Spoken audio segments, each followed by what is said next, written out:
বন্ধুরা, মায়ের ভালোবাসা কেউ ভাগ করতে পারে না, আর তার আশীর্বাদ ভগবানও কাটতে পারে না। আমাদের জীবনে এতটাই গুরুত্বপূর্ণ ভূমিকা পালন করে আমাদের মা। পৃথিবীতে মাই হলেন আমাদের ভগবান। আজ আমি আপনাদের জন্য খুবই গুরুত্বপূর্ণ একটি ভিডিও নিয়ে হাজির হলাম। সন্তানের সাফল্যের জন্য মায়ের কোন উপায় করা উচিত, কারণ সন্তানদের সাফল্যের জন্য মাই সবচেয়ে বেশি চিন্তিত থাকে। চলুন আপনার মূল্যবান সময় নষ্ট না করে ভিডিওটি শুরু করি। বন্ধুরা, মা ঈশ্বরের দ্বারা আশীর্বাদ প্রাপ্ত হয়েছে। তিনি তার সন্তানদের সম্পর্কে যা কিছু ভাবেন তাদের আশীর্বাদ করে তার সন্তানদের জন্য বরদান হয়ে ওঠে। মায়ের চেয়ে সন্তানদের জন্য ভালো আর কেউ ভাবতেই পারে না। বাবাও সমান ভূমিকা পালন করে, কিন্তু মা ভগবানের কাছ থেকে আশীর্বাদ প্রাপ্ত এমন এক দেবী, যিনি আপনার জীবনে একজন অসাধারণ ব্যক্তিত্ব। তিনি আপনাকে পৃথিবীতে এনেছেন। যিনি মায়ের আশীর্বাদ পান তার কোনো কাজ নষ্ট হতে পারে না। যারা মায়ের আশীর্বাদ নিয়ে কাজে যায় তাদের কাজে কখনো কোনো বাধা আসে না। সন্তান যদি বিরক্ত হয়, আঘাত পায়, হোঁচট খায়, মন খারাপ করে, তখন মায়ের মধ্যে অশান্তি শুরু হয়, যে নিশ্চয়ই কিছু অঘটন হয়েছে।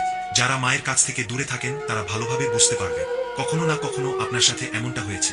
আপনি খুব সমস্যায় আছেন, আপনার মন অস্থির হয়ে উঠেছে, তখনই আপনি আপনার মায়ের কাছ থেকে ফোন পেয়েছেন। এমনটা নিশ্চয়ই আপনার সাথে ঘটেছে। এই জিনিসগুলো হলো ঈশ্বরের দ্বারা মাকে দেওয়া ঐশ্বরিক শক্তি। সেই কারণেই বলা হয় সন্তানের জন্য উপরে অর্থাৎ স্বর্গে ঈশ্বর এবং নিচে অর্থাৎ পৃথিবীতে মা। মায়ের আশীর্বাদ এতটাই শক্তিশালী যে সন্তানদের যে কোনো সমস্যা, চাকরি, পড়াশোনা, বিজনেস, বিবাহ, রোগ ব্যাধি, মা পূজা পাঠের মাধ্যমেই সব সমস্যার সমাধান করতে পারে। আমার বলে বোঝানোর দরকার নেই যে মায়ের মধ্যে কতটা শক্তি রয়েছে। আপনি নিজেও মায়ের শক্তি সম্পর্কে জেনে থাকবেন। তাই বলা হয় যাদের মা আছে তারা খুবই ভাগ্যবান। যদি কোনো কারণে আপনার মা না থাকে তাহলে নিজেকে দুঃখী মনে করবেন না। আপনার থেকে বড় কাউকে আপনি মনে করতে পারেন। যেমন ভাবিকে মায়ের সমান মনে করা হয়, বড় দিদিকেও মায়ের সমান মনে করা হয়। বন্ধুরা, শাস্ত্র ও পুরাণে বলা হয়েছে সন্তান যদি জীবনে এগিয়ে যেতে বাধার সম্মুখীন হন তাহলে মাকে এগিয়ে আসতে হবে এবং সন্তানের সাফল্যের জন্য উপায় করতে হবে। আজকের ভিডিওতে আমরা মা বোনদের জন্য দুটি উপায় বলবো। আপনি আপনার সন্তানদের নামে সংকল্প নিয়ে সেগুলি করবেন।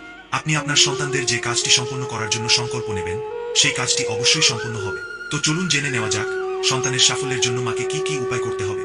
প্রথমত, যখনই দেখবেন আপনার সন্তান কোনো কাজে বারবার ব্যর্থ হচ্ছে, জীবনে উন্নতি করতে পারছে না, তখন আপনি মনে মনে সংকল্প নেবেন যে সন্তানের সাফল্যের জন্য আমাকে কিছু করতে হবে। সেই দিন থেকে 7 দিন আপনাকে এই সহজ উপায়টি করতে হবে। যে কোনো দিন থেকেই শুরু করতে পারেন। আপনি আপনার সুবিধামতো সময় বেছে নিতে পারেন। এতে সময় বা দিনের তেমন গুরুত্ব নেই। আপনি কেবল মাথায় রাখবেন আমি আমার সন্তানের সাফল্য চাই। আপনি আপনার সন্তানের সমস্যা অনুযায়ী সংকল্প নেবেন।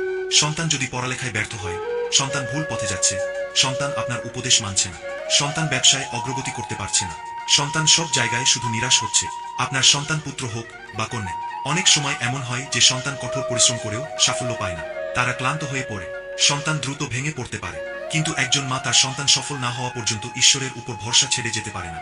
তাই মায়েদের জন্য প্রথম উপায় হলো সন্তান যদি পড়াশোনা করে চাকরি না পায়, সন্তানের ব্যবসায় লোকসান হয়, সব কাজে বাধা আসে, আপনার কথা মানতে রাজি না হয়, বা খারাপ সময় হঠাৎ করে তার আচার আচরণ বদলাতে শুরু করে, সে অন্যের কথা মানতে শুরু করেছে এবং তার বাবা মা বা বড়দের সম্মান করছে না, এই সব সমস্যার সমাধানের জন্য আপনি সংকল্প নেবেন।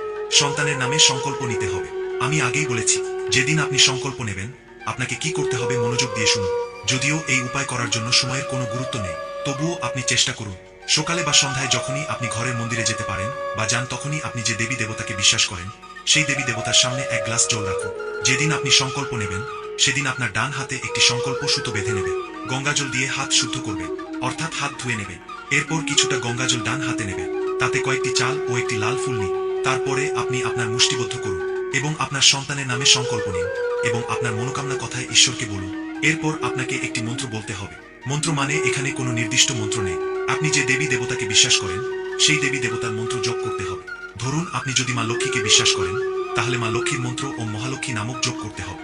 আপনি যদি ভগবান গণেশকে বিশ্বাস করেন তাহলে ওম গণ গণপতয়ে নমঃ জপ করতে হবে। আপনি যদি হনুমানজিকে বিশ্বাস করেন তাহলে ও মোহনমতে নমঃ জপ করতে হবে। এভাবে সকল দেবদেবীর বিশেষ মন্ত্র থাকে, সেই মন্ত্র আপনাকে 108 বার জপ করতে হবে। এমনও হতে পারে আপনি আপনার প্রিয় দেবী দেবতার মন্ত্র জানেন না, তাহলে হিন্দু ধর্মের সবচেয়ে শক্তিশালী মন্ত্রের মধ্যে অন্যতম হল গায়ত্রী মন্ত্র। এমন পরিস্থিতিতে আপনি গায়ত্রী মন্ত্র জপ করতে পারেন।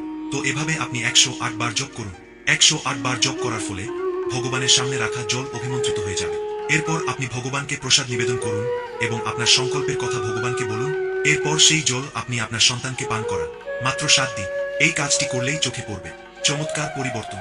সন্তানের ব্যবসা ভালো চলতে শুরু করবে, সন্তানের চাকরির সুযোগ আসবে, সন্তান আপনার কথা শুনতে শুরু করবে, সন্তানের সব কাজ ভালোভাবে সম্পন্ন হতে শুরু করবে।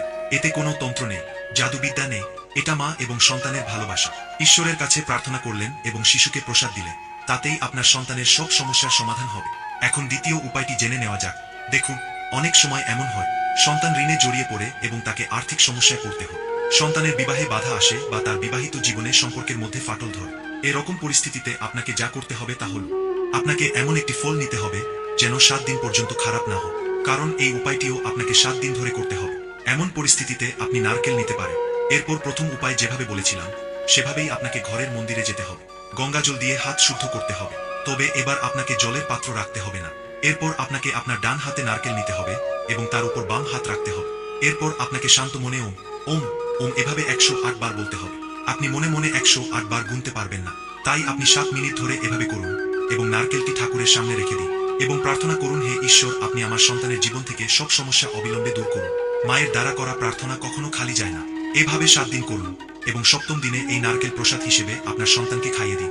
এভাবে করলে নারকেলের মধ্যে দৈব শক্তি একত্রিত হবে, যার ফলে আপনার সন্তানের মধ্যে ইতিবাচক প্রভাব বাড়বে এবং তার জীবনের প্রতিটি সমস্যা একে একে দূরে সরে যাবে। যে মা বোনেরা সন্তানের পড়াশোনা নিয়ে খুব চিন্তিত আছেন তাদের জন্য একটি উপায় বলছি, মনোযোগ দিয়ে শুনুন। যদি আপনার সন্তানের পড়াশোনায় আগ্রহ না থাকে এবং মনোযোগের অভাব থাকে, তাহলে আপনি তাকে প্রতিদিন গণপতি পূজা করতে উদ্বুদ্ধ করুন। বিশেষ করে বুধবার এই প্রতিকার করুন এবং গণপতিকে দূর্বা ও লাড্ডু অর্পণ করুন। আপনার সন্তানের ঘরে গণপতির একটি মূর্তি বা ছবি রাখুন, এটি অবশ্যই তাকে সাফল্য এনে দেবে। এছাড়াও শিশুর পড়ালেখার প্রতি আগ্রহ না থাকলে কর্পূর ও ফটকিরি স্টাডি রুমে রাখতে হবে। এই প্রতিকার করলে ছাত্রদের পড়াশোনার প্রতি মনোযোগ থাকে এবং সেই স্থানের নেতিবাচক শক্তিও চলে যায়। এছাড়াও শিশুদের বইয়ের ভেতরে ময়ূরের পালক রাখলে তাদের একাগ্রতা বাড়বে। এর পাশাপাশি শিশু স্টাডি রুমে ময়ূরের পালক লাগান, যাতে শিশুর মন ঠিকমতো পড়াশোনায় নিবদ্ধ থাকে। জ্যোতিষশাস্ত্র অনুসারে মজুরের পালকে যে কোনো জায়গা থেকে নেতিবাচক শক্তি দূর করার ক্ষমতা রয়েছে। মজুরের পালকের শুভ প্রভাব তাদের একাগ্রতা এবং মনে রাখার ক্ষমতা বৃদ্ধি করবে। পরীক্ষায় কাঙ্ক্ষিত সাফল্য পেতে পরীক্ষার জন্য বাড়ি থেকে বের হওয়ার আগে সন্তানকে ঘি ও চিনি খাওয়ান। এছাড়াও যদি শিশু খুব পরিশ্রম করে কিন্তু সফলতা না পায়, তাহলে তাকে নিয়মিত সূর্যকে অর্ঘ্য দিতে বলুন।